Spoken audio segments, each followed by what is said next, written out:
hay que averiguar en el problema específico que se está estudiando qué simetrías tienen. Y estamos hablando de simetrías como las de reflexión, traslación, rotación, y pues típicamente estamos pensando en átomos o moléculas que tienen cierta forma, y si yo los roto, tantos ángulos se ven idénticas, o que si yo les hago imágenes especulares se hacen idénticas, o si las traslado también, y es una cuestión de estructura matemática. Estas transformaciones eh, eh, forman un grupo, que quiere decir que conmutan, son asociativas, tienen el inverso, tienen el elemento, etcétera. No nos vamos a meter por ahí. Sin embargo, lejos de la mecánica cuántica, tanto en el tiempo como en tema, dentro de mecánica estadística. Dentro de la mecánica estadística aparece y figura lo que es nuestra simetría, la que deberán tener sistemas, algunos sistemas tienen, en su comportamiento, en sus fenómenos, que pues no cambian ante una operación, y esa operación es la de cambio de escala. Es como verlos con una lupa, invariancia ante cambios de escala. Es lo que muestran los estados de equilibrio termodinámico, de lejos los más interesantes, que son los puntos críticos. Los puntos críticos, que es cuando un sistema está sufriendo un cambio de fase. Está entre un tipo de estados, una familia de estados que representan una fase, digamos, desordenada como un gas, y otra familia de estados que forman una fase diferente, por ejemplo, un líquido de mucho mayor densidad. Ese punto crítico es de gran interés. Y para un curso de mecánica estadística, pues las malas noticias es que los programas típicos para un primer curso de mecánica estadística los dejan muy lejos de estudiar estos estados tan interesantes. Y lo que en lugar deben aprender a estudiar es algo mucho más árido, mucho más seco, que corresponde a estados de equilibrio donde las moléculas, los grados de libertad, los spines, lo que ustedes gusten, se comportan independientemente unos de otros, y es algo, pues, por un lado latoso, por otro lado aburrido. Entonces nosotros aquí, en mecánica estadística, se emplean distribuciones de probabilidad, pero los sistemas macroscópicos, en lo que se llama el límite termodinámico, pues las funciones de distribución no hay que conocerlas en detalle. Y un rasgo de la experiencia con la mecánica estadística es que cuando se consideran sistemas de un gran número de grados de libertad, piensen en moléculas, es un límite que tiene un nombre, se le llama límite termodinámico, y en ese límite solo se requiere conocer promedios de las distribuciones. Realmente es decepcionante porque el promedio es algo muy restringido respecto a una distribución de probabilidades. Es como si estas distribuciones de probabilidades se hacen cada vez más angostas, cada vez más afiladas, y se convierten en funciones de él. Y pues así es la vida, y es bastante demandante agenciarse esos promedios. La mecánica estadística es una disciplina, como si estuviera en un libro de texto, donde los ejercicios a final de capítulo pues son muy difíciles, aun si solo se solicita determinar un promedio. Pero bueno, estábamos hablando de puntos críticos. En los puntos críticos es una excepción. En los puntos críticos, las desviaciones del promedio, que se llaman fluctuaciones, son abundantes. Ocurren a todas las escalas. Es un verdadero baile el que ocurre. O sea que si se pudiera uno introducir a escalas que no son las macroscópicas, escalas cada vez menores, sí se puede observar el hecho de que hay una gran cantidad de variaciones, de fluctuaciones, que no es lo que se observa al nivel macroscópico. Entonces, este tema ha traído la atención porque pues es una gran oportunidad de ver por dentro si es que realmente la mecánica estadística es un mundo de diferentes configuraciones, diferentes maneras de presentarse el sistema. Bien, entonces, en esos puntos críticos aparece muy orgullosamente la única simetría en los puntos críticos, el fenómeno crítico, y en todo lo que es los sistemas complejos. Ya veremos poco a poco esa apertura de un punto crítico de un líquido sencillo, de un fluido sencillo, al mundo de los sistemas complejos. Bueno, esa transformación es la de cambio de escala, que ve uno los sistemas a diferentes escalas y no cambian, se ven iguales. Es como si los dilataran, hacen una operación de dilatación y esa es nuestra simetría. Y es yo creo que ella solita fácilmente opaca las 5 o 6 simetrías de la mecánica cuántica. Bien, entonces existe una técnica que se llama grupo de renormalización, que tiene que ver con estos cambios de escala. Y pues la primera mala noticia es que se llama grupo de renormalización, pero no forma grupo. Esa técnica es muy atractiva, pero también lo deja un tanto perplejo, al grado de que funciona de maravilla, permite determinar con la mayor precisión las propiedades, digamos, en esas transiciones de fases, pero pues es un acto de fe. Y entonces algunos rebeldes declararon que pues es incompleto, que funcionará de maravilla, pero habría que ver cómo dar un paso importante y en lugar de simplemente usarla una y otra vez, ver qué había detrás. Las personas que estudiaban este fenómeno crítico, el grupo de renormalización, pues trabajaban de una manera tal que nunca maximizaban entropía, simplemente seguían una técnica que vamos a describir. La técnica del grupo de renormalización es equivalente a encontrar un máximo, mínimo punto de inflexión de una entropía. Y para poder emplear entropías necesitamos distribuciones de probabilidad. Fíjense que la expresión de la entropía, la expresión de Boltzmann, la expresión de Shannon, la entropía es un número que come distribuciones. Se tiene una distribución, P, se le toma el logaritmo, se vuelve a multiplicar por P y luego se suma o se integra y da un número y esa es la entropía. Entonces lo que hicimos fue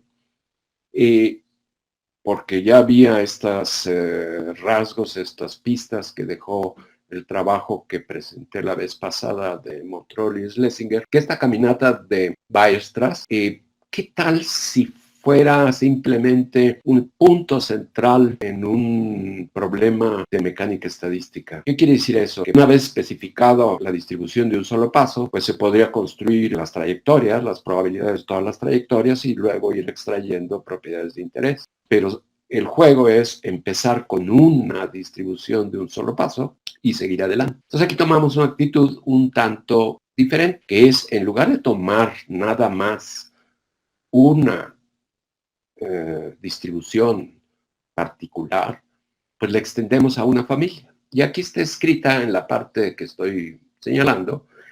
Fíjese que es prácticamente la que vimos, era un número a la potencia menos n. Ahora lo estoy escribiendo como un número sub n, para que no sea a la menos 1, a la menos 2, a la menos 3, sino pueda ser un número que uno puede ir dando toda la colección a sub n. Si yo la doy, pues ya tengo definida mi probabilidad de un solo paso. Y aquí, pues se está poniendo un coeficiente de normalización, que no le vamos a prestar mucha atención, simplemente porque ya no va a ser a la menos n. Y luego, pues estamos permitiendo que las longitudes de los pasos Ahí no los tocamos, los pudimos haber tocado y también haber puesto diferentes longitudes, pero las estamos dejando todas como potencias de una misma longitud base B, que hablamos que era B igual a 2. Y la suma esta era de todas las longitudes, desde las más pequeñas hasta tan grandes que podía ser infinito, pero a lo mejor le damos un moche y le ponemos un límite a la suma. De tal manera que podemos, una de dos, tomar la misma caminata de Weierstrass, pero decir que ya no va a haber pasos de cierta longitud en adelante. O tomamos todas las longitudes posibles, pero ya no las tomamos de la forma tan específica como la ley de potencias a la menos n. Y entonces vamos a ver elementos de esta cuestión del grupo de renormalización. Es una técnica extraña en la cual lo que uno transforma es la naturaleza del sistema. Esta técnica implica es que empieza uno evalúa un tramo de la función de partición, decide uno no terminar de hacer ese cálculo, sino reescribir el resultado como si no se hubiera hecho nada. Es llevar a cabo una serie de operaciones y luego volver a reescribir, reescalando las variables del sistema para que se viera como si uno no hubiera hecho nada. De algo que ha funcionado, pero no lo deja uno con mucho entendimiento. Entonces así es el grupo de renormalización. Se quiere hacer una sumatoria, no se termina y se vuelve a escribir como si no se hubiera hecho la sumatoria. El caso es, aquí están puestos unos planitos que van a corresponder, digamos, un sistema de dos variables importantes, temperatura y campo magnético externo, o si ustedes quieren temperatura y presión o potencial químico. Y pues todos los estados termodinámicos se andan a diferentes temperaturas y diferentes campos externos. Y aquí en el origen se colocó lo que es el punto crítico, donde es invariante ante cambios de escala. Y se aplica la transformación y lo que se tiene después de la transformación es pues que ahora lo que cambió es el Hamiltoniano y vuelta a empezar. Se efectúa esa transformación una y otra vez y lo que ocurre es que se tiene un cambio en la naturaleza del sistema que poco a poco los va llevando a estados finales y esos estados finales se les llaman puntos fijos.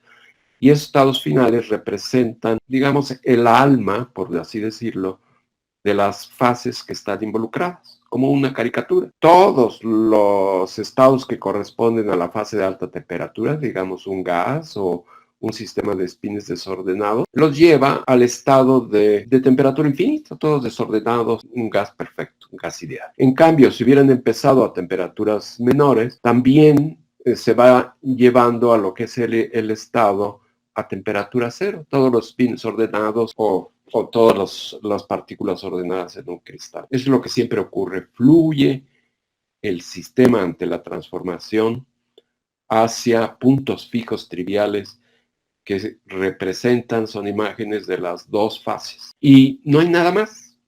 Y por lo tanto, pues parece una pérdida de tiempo. Pero si se coloca uno en el punto crítico del sistema original, la transformación lo lleva a uno al punto crítico de un sistema de otra naturaleza. La única manera de llegar a otro estado terminal donde la transformación ya no efectúa ningún cambio, otro punto fijo que se llama punto fijo no trivial. Entonces, si tomamos la caminata de Weierstrass, miren, aquí está puesta, puede saltar al primer vecino, al segundo vecino, es B igual a 2, da 2 al cuarto vecino. Son las longitudes de los pasos, pueden ser al primer vecino, al segundo vecino, al octavo vecino, al 16º vecino. Y lo que se hace es una transformación sencilla. Le recorto las longitudes de los vecinos, le bajo el exponente n a un número menor, o sea, lo que era el primer vecino se vuelve el origen, lo que era el segundo vecino se vuelve el primer vecino, y así sucesivamente.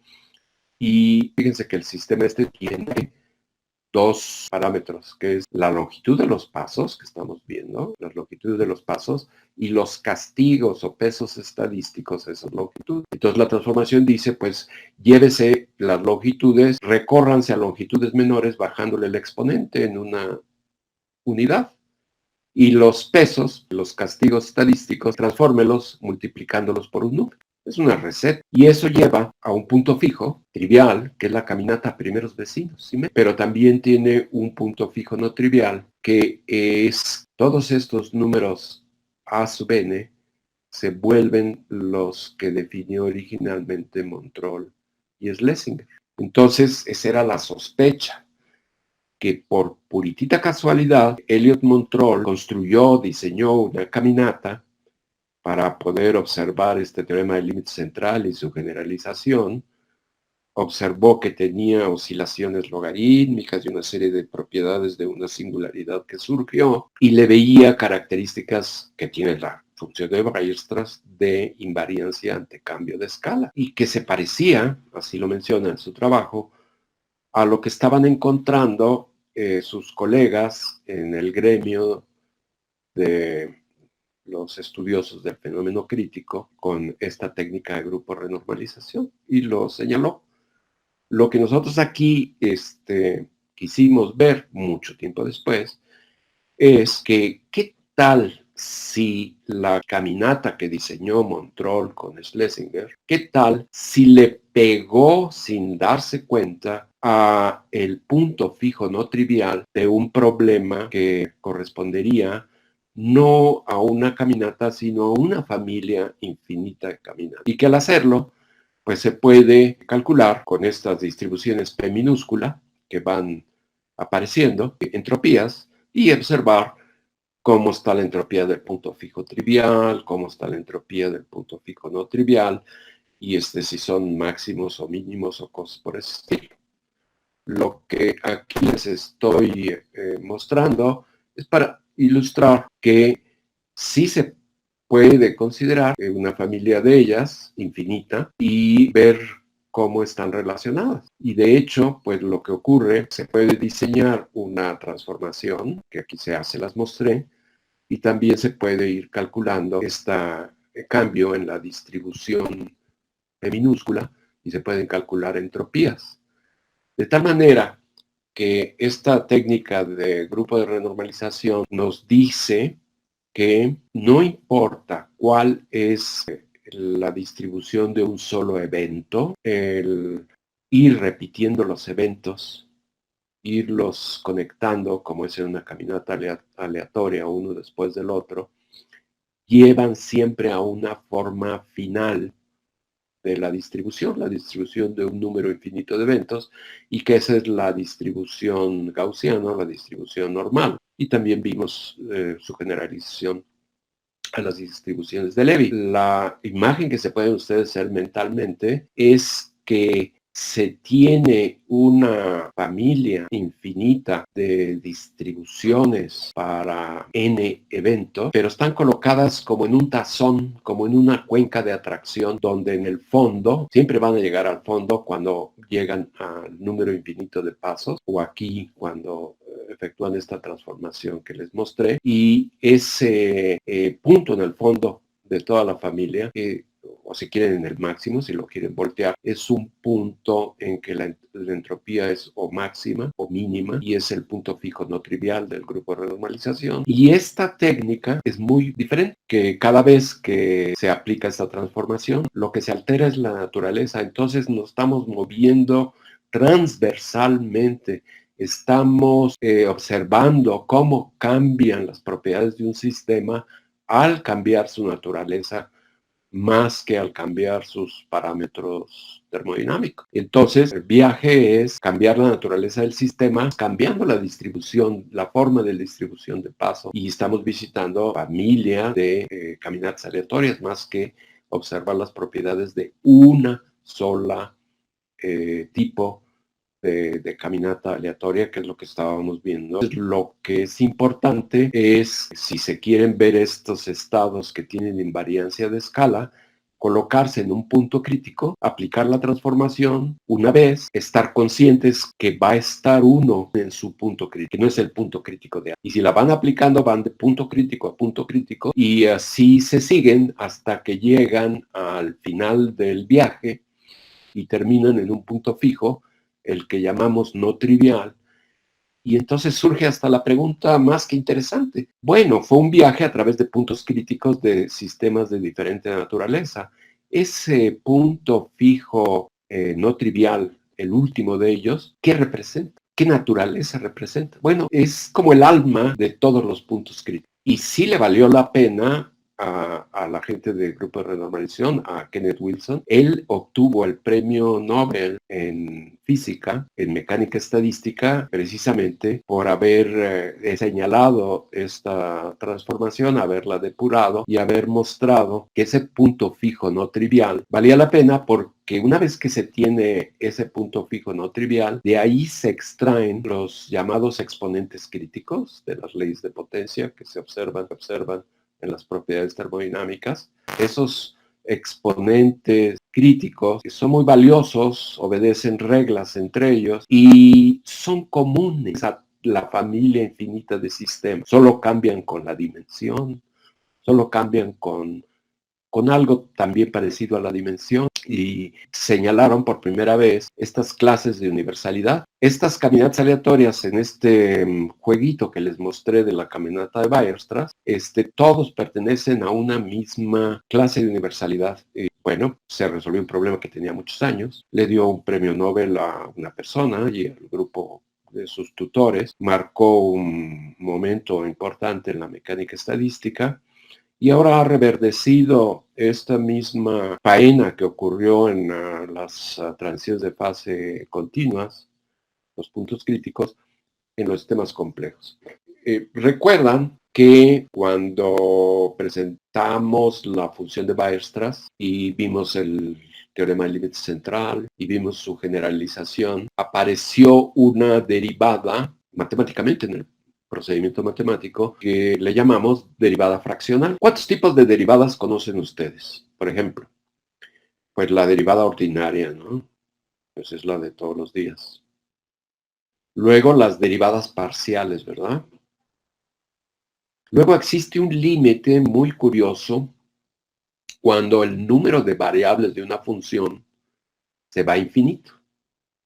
Entonces puede pasar en termodinámica, pues son funciones de varias variables, pero ese número de variables puede crecer y se lo pueden ustedes imaginar que será infinito el número de variables. Y luego pues pueden exagerar y dicen, pero no nada más un número infinito numerable, sino está representado por un índice continuo. Y entran a un mundo en el que esperemos tocar en este curso, si no en otra ocasión, que es, se llaman derivadas funcionales y son muy importantes en ciertos problemas de mecánica estadística. Entonces, existen las derivadas funcionales y habrá gentes que se han dedicado precisamente a desarrollar el análisis funcional, que son las derivadas funcionales y su inversa, la integral funcional.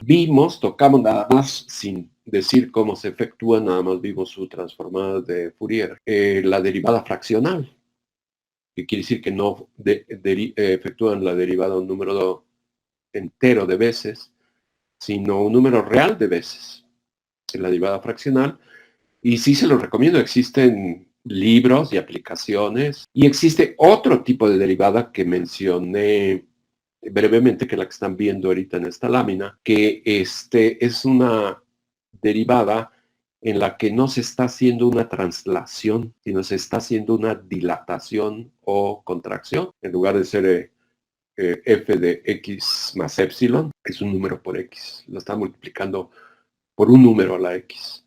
Y esta derivada, pues se la estamos presentando por si llegaran ustedes a tener curiosidad por verla, pues yo me tomé aquí la libertad de mostrársela. Ahora, vimos que la solución de esta caminata que le estamos poniendo mucho detalle de Weierstrass traía entre sus propiedades, la función de Weierstrass también, estas oscilaciones logarítmicas. Bien, cuando las oscilaciones logarítmicas aparecen, esta derivada se anula, esa es su característica.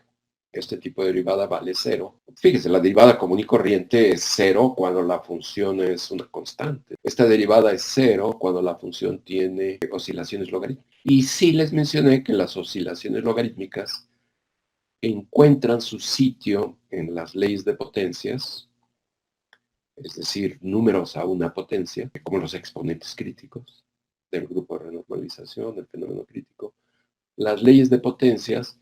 ¿Qué tal si el exponente es un número complejo? Entonces el número complejo lo pueden separar en parte real e imaginaria, y son las leyes de potencias con exponentes complejos las que generan estas oscilaciones logarítmicas y son las que tienen que ver con distinguir entre lo que es una invariancia de escala continua y invariancia de escala discreta. Si se tiene esta derivada, es una operación sobre la función. Y para los sistemas que tienen estas oscilaciones logarítmicas o invariancia de escala discreta, se cumplen con esta expresión.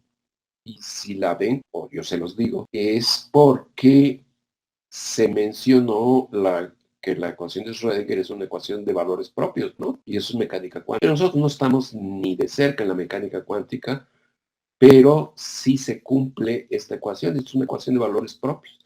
La operación es hacer esta derivada y multiplicar por x a la función y ver que eso fue equivalente a nada más multiplicar por un número. Y el número aquí está escrito como se calcula. Entonces es una ecuación de valores propios, como la de Schrödinger, con una operación específica. Y esa operación es esta derivada. Y si ustedes quieren, pues es otra curiosidad que vemos el día de hoy. Pero las caminatas de Weierstrass, por ejemplo, habíamos calculado la función de Weierstrass, que es la función de estructura, que es la transformada de Fourier de la probabilidad de un solo paso. Esta tenía una parte singular, la que escala, aquí se ve que cumple con esta propiedad de escalamiento, y ella obedece esta ecuación de valores propios. ¿Qué es lo que vimos? Una historia sobre un tipo de caminata aleatoria que nos sirve para entender el teorema del límite central, nos sirve para entender la generalización del teorema del límite central, nos permite ver una serie de asuntos que guardan con sistemas que tienen esta simetría ante invariancia de escalas, y tocamos una serie de cuestiones que sí les quiero pedir a ustedes un poco de paciencia, porque estos temas siempre requieren de una exposición más extendida